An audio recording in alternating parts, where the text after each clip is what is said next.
Reactive training systems. Well, kind of breaking some improv rules here, I guess, but to bring the conversation back a little bit to the notion of getting in better shape. Um, I guess where I was going with that is that there's going to be a limit to that, and I think we can look at it from a competition standpoint and say, well, the lifter needs to get in shape. And I see that as a solution to this problem.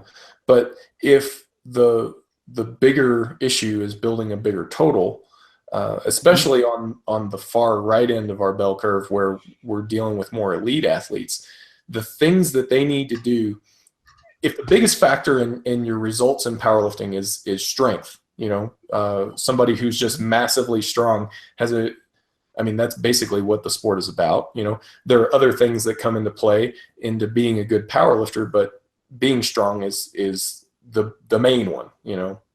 It's the big rock in the jar. Absolutely. So if you're dealing with somebody who's kind of on that far right end, maybe the things that they need to do to get in better shape are going to be impeding their ability to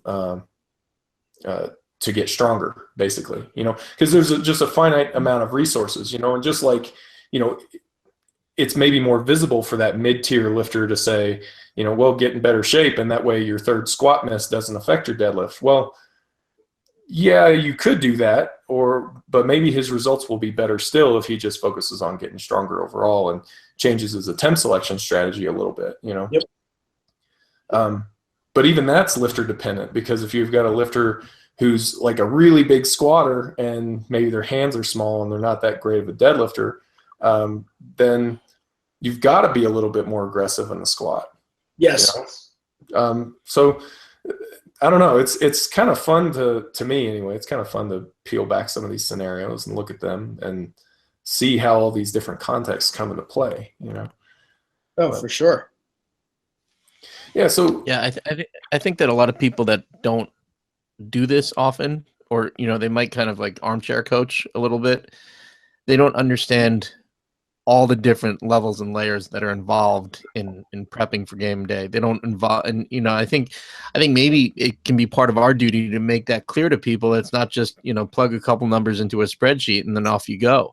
Right. But there's a lot more involved, and it builds on our own experience. It builds on our experience interaction with the lifters, and so on and so forth. But that spreadsheet might be just a starting point, and it does keep you focused. Sure. It really does. I believe. Yeah. One of the changes that we made to our spreadsheet, like I'll use the goal weight to set an opener, because that's pretty much set. You figure out what that is, and that's just going to be what it is unless something weird happens. But for second and third attempts, I've started to look at the jumps and within a certain range. So like if your opener is as expected or better, then we're looking at this level of jump. If your opener felt like garbage, then your opener then you're looking at this kind of jump, and the same sort of thing between second and third attempts. And Paulie, kind of what you're talking about is in terms of staying focused, that helps me to stay focused on take what's there on the day, build as big of a total as you can get for that day rather than chasing a certain number. And in a lot of cases, I kind of have to go back and read the results to find out my own numbers at the end of the day, because I'm trying not to focus on that, Sure. So anyway, the one weird trick, right? So interestingly, to your point that you just made, there was an article that was put out years ago by a friend of mine, Dustin Starr, who was the head powerlifting coach up at Penn State.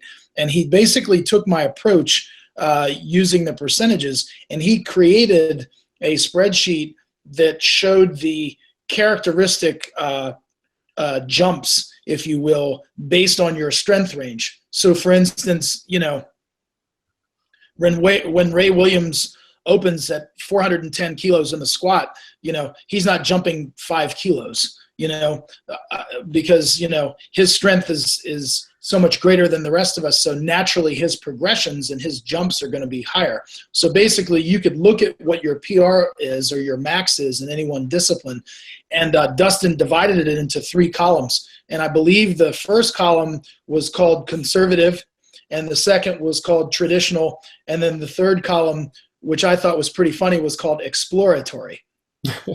So you had these 3 different progressions that you could take, but they all kind of fell within the framework of the math and the data that I had accumulated over time. So anyway, a pretty interesting article. It was called A Case for Sanity in Powerlifting. So you can Google that, and that's actually a pretty good article that I recommend to people, because it actually shows a spreadsheet and shows some jumps, and so they all fall within what I like to call practical ranges, and it's pretty cool just to look at it. Yeah. So like you said, at least you have this. Like Paulie said, it's not just about plugging numbers into a spreadsheet, but as you said, that's kind of a starting point. It gives us an outline, and then as we're working with athletes and we know their personalities and their habits, instead of taking a hard left, maybe we're taking a soft left or what have you. So. Right. Yeah. So do you feel like, hopefully this doesn't put too fine a point on things, but I'm aware of some people that feel like the percentage-based approach, like what we've been talking about, which both of us tend to follow to some degree, leads to too many easy third attempts. Do you feel like that's a thing? Do you see that very much in the people that you coach, where they come off the platform after a third attempt and you go, that was pretty easy, their next meet will be a big PR? So again, using your analogy of the Price is Right, we're trying to get as close to the number as possible without going over. And so I think there's a lot of people who claim that I may be overly conservative or that we're leaving weight out there. But again, we're trying to end on a make and not a miss. So, sometimes you'll call an attempt and they have nothing left. And other times they have 2.5 and sometimes as much as 5 kilos left. And but I think more often than not, the approach that we use gets it right, usually within 2.5 kilos. Certainly with the lighter lifters, there's going to be less variability because they're not as strong, right? It's really hard to tell how much Ray Williams had left on that third squat. I was ask you about that. I'm glad that you brought that up. Yeah. A bit. Yeah. Yeah, and so using that as an example, people will say, Ray just squatted 456 kilos, 1,005, and it was this historic milestone moment, and so on and so forth. Did he have some left in the tank? Of course he did. He had a little bit left in the tank, but that was also the most that he has ever squatted, ever, at any time in his life, both in competition and in training. So would you prefer that I put more weight on the bar and he miss? Is that the objective? Is to miss? No, we're trying to go as close to the number without going over. So again, using, observing his training and putting together his game plan, and obviously, we wanted him to go over that kind of historic milestone number. That's where we projected him to end. And, a bigger lifter, maybe he had 10 kilos left, where if that's Susie, we would say, you only had maybe 2 kilos left or something like that, if that makes any sense. But, we don't want to, we're trying to fill that glass with water as much as we can without spilling any, because splash is no good. And so I want Ray and I want all of my lifters to end on a make and not a miss. Right. Yeah, and in fairness too, I don't think anybody, at least not that I've seen, it would criticize that call. There's just so many other factors that go into it. If you get a life, but yeah, I don't think anybody would criticize that call. Now, maybe there are other instances that that are more open to criticism, and I don't have any examples off the top of my head, but Yeah. and that tends to be one of the criticisms that I hear to a percentage-based approach, but more to a point, like a conservative percentage-based approach, which maybe I should think of a different term for that, but is that it could be too conservative. And if you're leaving pounds on the platform, then it's not doing any good. And I guess now I know for us and how we would do it, we would say, I'll give you an example. If I have a lifter who's just a real meet day performer, like they have their lifts in training and we have their estimated 1RMs and everything, and we feel like these are very reliable numbers, and we send them to the meet, and man, on those third attempts, they just smoke them because the additional stimulus of a meet atmosphere or the taper or whatever just results in a big increase in performance. That's not as common as a lot of people would think, but it does happen. Now, if I see that happen, then I'll adjust in the next go around. I'll say, well, gosh, they had at least 15 kilos or something like that. Maybe we were way off, So in the next meet, I'll take whatever that estimated 1RM is and then increase it by 10, 12, maybe 15 kilos, because I know that they're a meet day performer now. And I know that, yes, this is what the number was, but they got stronger throughout the course of this training cycle. So we're going to increase by an appropriate amount to try to get that out of them. We don't want to see lifters that come in, meet after meet, and we go, gosh, put some weight on the bar, Right. We don't want to see that happen Sure. over and over again. Yeah, I guess there's less of a question there than I thought.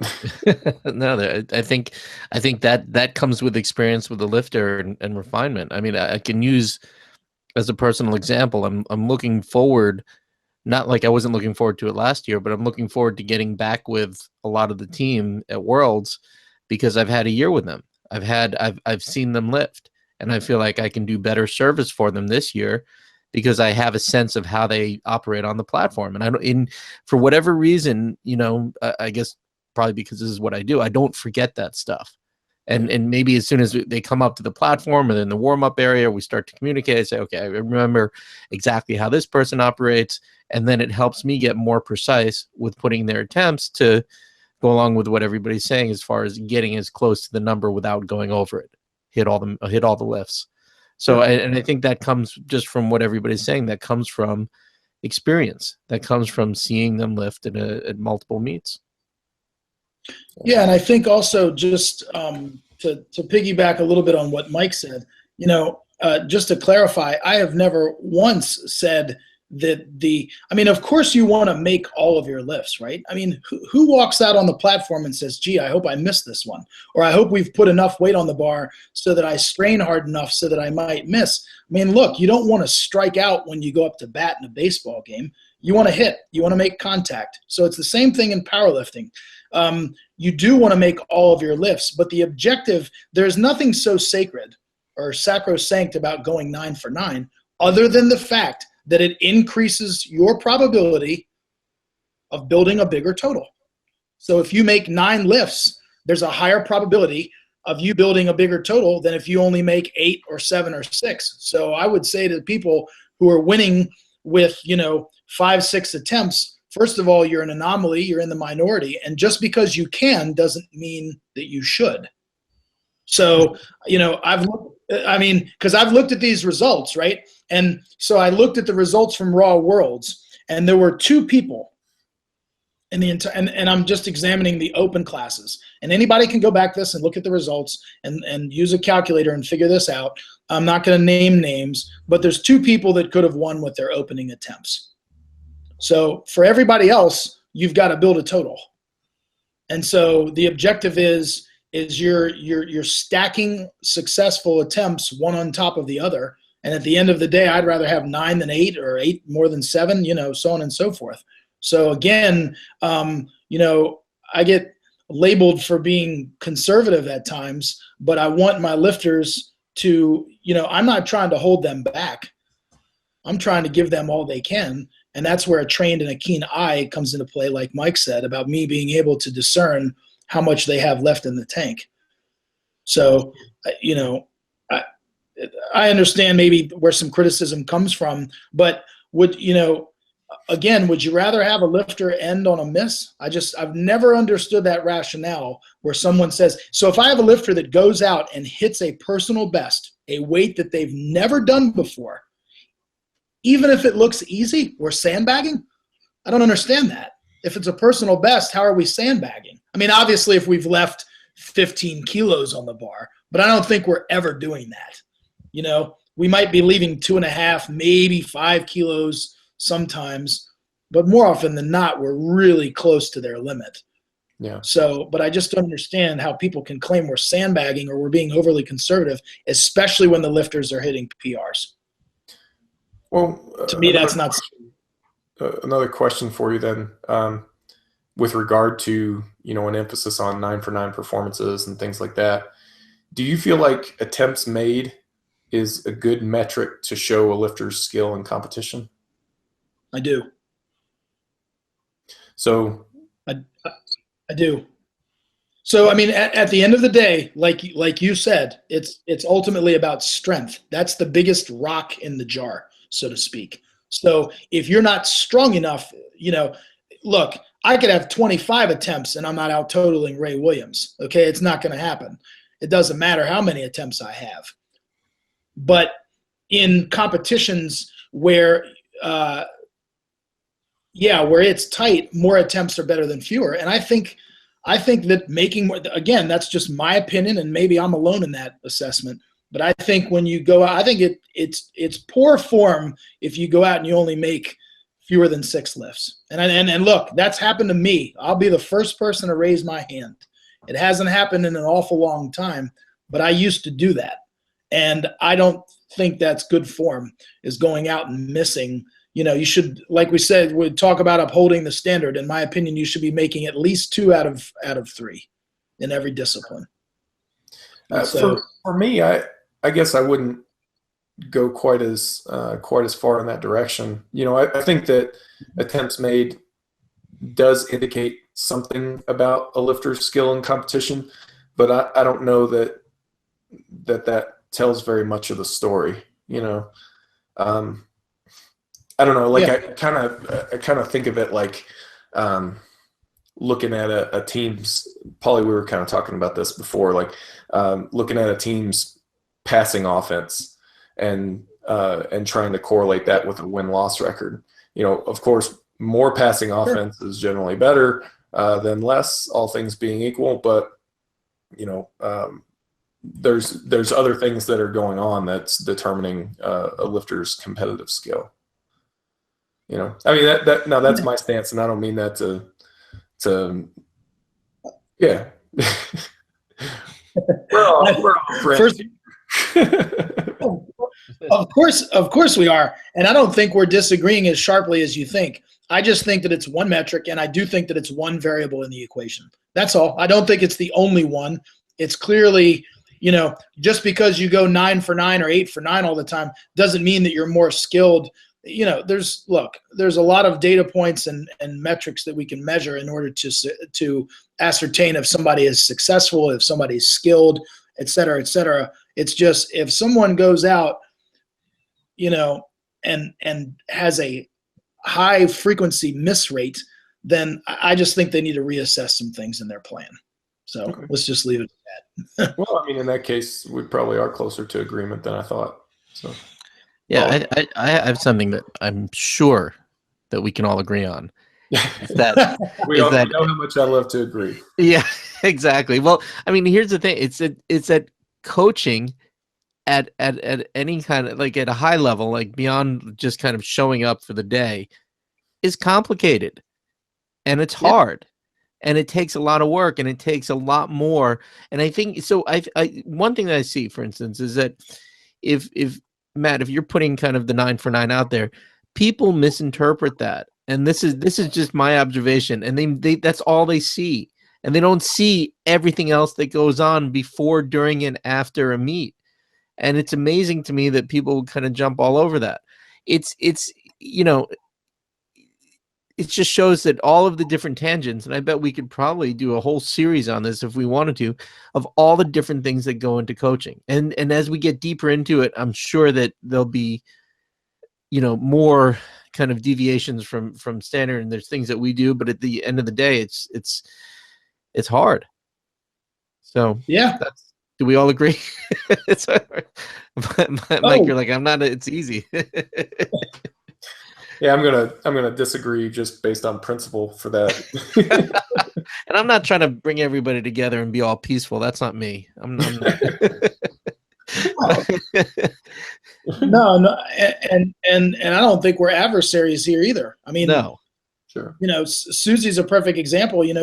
She just went 8 for 9 at nationals and hit a PR total, and she missed her third bench. So there's an example where her 8 for 9 day. I'm trying to remember if her previous PR was on a 9 for 9 or not. It may have been. So this is a case where her 8 for 9 day actually beat a 9 for 9 day. And it's not that we made a bad attempt call on her third bench. Her butt came off, and it certainly would have come off with 2.5 more kilos. So, I mean, as I said, there's nothing so sacred about going 9 for 9. It's just that, I don't think you ever want to go out there and miss. And you want to make as many attempts as you possibly can. Making lifts makes you happy. Missing lifts makes you sad. So.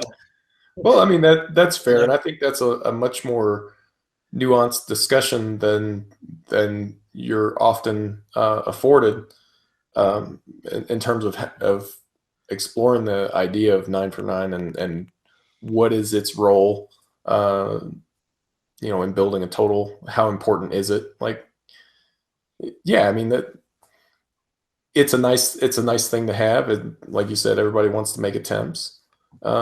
I know it's a lot more fun to do that than to go out and miss a bunch. But if you can, right. I bet, and I'm sure that you would agree with this, that Susie's pretty happy about having a PR total, regardless of whether it's 8 for 9 versus 9 for 9, yeah. And it would be kind of weird to present otherwise, to suggest otherwise. So, yeah, I mean, again, I think we end up a lot closer to the same place than what it can seem like, Oh, for sure. Communication. I agree. There is one last thing that I wanted to ask you about, and I guess it kind of goes back to the attempt selection strategies and what are your thoughts on people being successful a lot of times at an international level, successful for their strength level, who are using other methods of attempt selection, maybe, and let's say for the sake of clarity, methods that are not as that don't place as much emphasis on making a lot of attempts. Mm-hmm.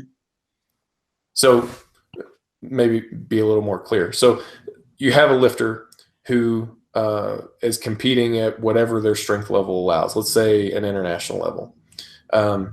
Their methodology does not emphasize making a lot of attempts, yet they're still able to compete successfully. They place very highly and so on. Does that tell us anything, And I guess this is more a question for the group than for just Matt. But what we're talking about, data points and gathering information. What does that tell us? So we've got this lifter who's competing at a high level successfully without making a whole bunch of attempts. Maybe their average is more in the 5 or 6 range. Does that give us any information? And if it does, what information is it? I think that if I'm just looking at a box score, at a score sheet, and I'm seeing a result where a lifter has made, let's say, 5 or 6 attempts, and they've won their weight class, and maybe they beat out a lifter who made more attempts, who made 7, 8, or 9, then I'm going to automatically assume that perhaps that lifter is more talented genetically, just because I think that they might be able to be getting away with making some mistakes or making some errors or making fewer attempts, because that's what the score sheet's telling me. If they're now, again, I don't know why they missed those lifts. So that goes back to the problem that we discussed at the beginning of the episode, is I don't know why they missed those lifts. But Sure. if they miss them on strength, let's say, then, but this is their habit, then maybe their attempt selection protocol is off. But clearly it's a successful approach, right? I mean, it's what we could characterize as a winning approach, because they're still coming off the platform with a gold medal around their neck. Right? So that's a fair assessment, I think. I think we can all agree that if you're winning, regardless of how many attempts you make, for that individual, it is a winning approach, because they're winning at the end, Right. and so I think our context, I think this might go back to something that we discussed earlier or touched upon earlier, is your context changes, or your goals might change with the level of the competition. So clearly, as you get to a nationals and a world championship, it is all about placing. It's all about the medals. It's all about getting as high up on the medal stand as you possibly can. PRs are secondary. You can hit PRs in any meet. You can only be a national champion or a world champion one day out of the year. And so the objective there is to come away and win the total. And if you're winning the total with 5 or 6 attempts, then hey, God bless you. I mean, again, just looking at a score sheet, I would assume that person has a genetic predisposition or has some sort of genetic advantage. And I might be able to glean some of that by looking at the numbers. Like if they have an extraordinarily high squat or an extraordinarily high deadlift or something like that, then obviously I might say, wow, if I could envision that person in my mind, they might look like, X, Sure. Y, and Z. Sure. Yeah. So yeah, unless I know that person, it's hard for me to say, what the reason is or what trick they have up their sleeve. Clearly they're strong enough to win with 5 or 6 attempts. So, I mean, at the world championship level, the average number of attempts made by the gold medalists is 7.5. And that dates back for the last 16 years, both raw and equipped. That's the average, 7.5 out of 9. Sure. So at Raw Worlds last year in 2016, the one where Paulie was coaching, was actually much higher. It was around 8-ish. It was higher. It was good. There was a higher percentage of attempts made by the winners. So, Paulie, did you have something you want to add, or? No, I think the trick is just being stronger. I mean, Yeah. I'm just that's what I was going to say, is that it is being stronger, and it just kind of, I think it correlates back to what we were saying, is that at the edges of the bell curve. I don't know if I'm hungry or something. I keep thinking about a steak where the edges will be crispy and burnt and kind of a little bit more special than the kind of the nice medium rare in the middle of the steak or whatever it is. But that's going to be different, and I think what I've learned is that you just have to approach it differently, and it's just take the basis of what we start with and just kind of modify it out, or very rarely just throw it out the window. And, because there's some people, like I've talked to people at that level where I haven't met them before, and I have to go and coach them, and they've actually said, well, if I'm not missing lifts, then I'm not trying hard enough. And then I have to make a personal decision. Do I need to argue with this person? Right. And honestly, is it worth it for me to argue with this person? Generally, I'd say 9 times out of 9, the answer is no. It's just because it's Right. But that's, I mean, that, and I've run up against that, and it's a learning process for me as well to say, hey, I can't. I'm for, like, at that level, I'm there as a guide more than anything else, Right. and then kind of, as you've said, Matt, focus on the things that you can control, and just the important things around you, and the people that'll listen will probably usually end up doing a little bit better, and the people who don't, they've probably been doing it long enough, and they'll do fine, maybe. So Right. Well, Yeah, and I go was just ahead. going to say, as you said, Paulie, the key ingredient and the most important ingredient in all of this is to be stronger. So train your tail off and get stronger. And so the strongest person is always going to have the advantage, regardless of what approach they use. Always. Yeah, stronger is better. And I guess that's kind of where I would fall on this too. Like if I see a lifter who's not making a lot of attempts and still winning, I mean, I'm not going to discount that at all because that's a valid data point. And what that tells me is, first of all, I would be inclined to agree with you guys that maybe that lifter is just way stronger, but also they could be employing a different strategy that's working for them. It's just resulting in more misses. The thing to me is to look at that as a data point and say there's probably something here that I want to take a closer look at, see if there's something that can be tailored, like I don't think that,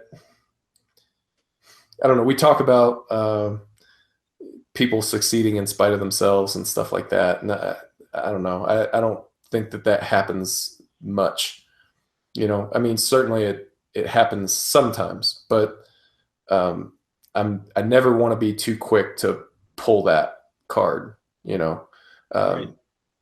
Anytime that there's somebody who's succeeding at a really high level, especially if they're, really talented at one thing, I think it's worth looking at a little bit closer. Maybe there's something there, maybe there's not, but you won't know unless you look, Right. So anyway, yeah, that's interesting. So that's about all the questions I had. Paulie, did you have anything that you wanted to ask that we didn't cover already?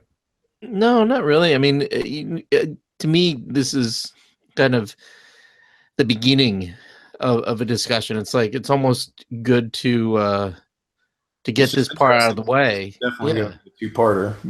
Yeah, I know. And then maybe at a certain point, we can address the finer points, the nuances of coaching, of what's really involved in coaching. At least what I think is involved. And, maybe that's something we can talk about down the road, things that have worked for us, things that haven't worked for us, how we've come to, because we all have a different path on how we've gotten here. And, I know that I draw heavily on my personal experiences in life and not just in sport to help me be a better coach. And, I'd be curious to hear, this is another discussion, but another discussion that I'd like to have. Yeah, absolutely. Absolutely. Well, Matt, any final things that you wanted to share before we wrap up? No, I think we've covered it pretty well. I appreciate you having me. This was fun.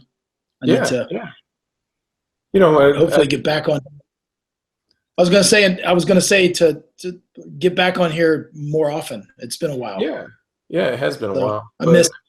I mean, if we have to do an introduction for you in the beginning, then it's been too long. Right. Yeah, but I appreciate you coming on. I appreciate you letting us poke at some of your ideas too. Like I think that's important. Ideas are challengeable. And I think that's an important part of our shared philosophy here is that we've got to be able to poke at some ideas. That's the only way that we're going to get better. When the minute that an idea becomes not available for questioning, well, that's going to stagnate. That's no longer available for growth. Say the least. And exactly. You can make a great analogy about how this sport in particular, but sports in general are all about growth. So. Anyway, philosophical minute brought to you by RTS. Matt, thanks a lot for being on, man. I really appreciate your time. Paulie, as always. Thanks. All right. I don't really have anything to finish up with as far as a wrap up. So thanks everyone for watching. See you guys next time. Reactive Training Systems.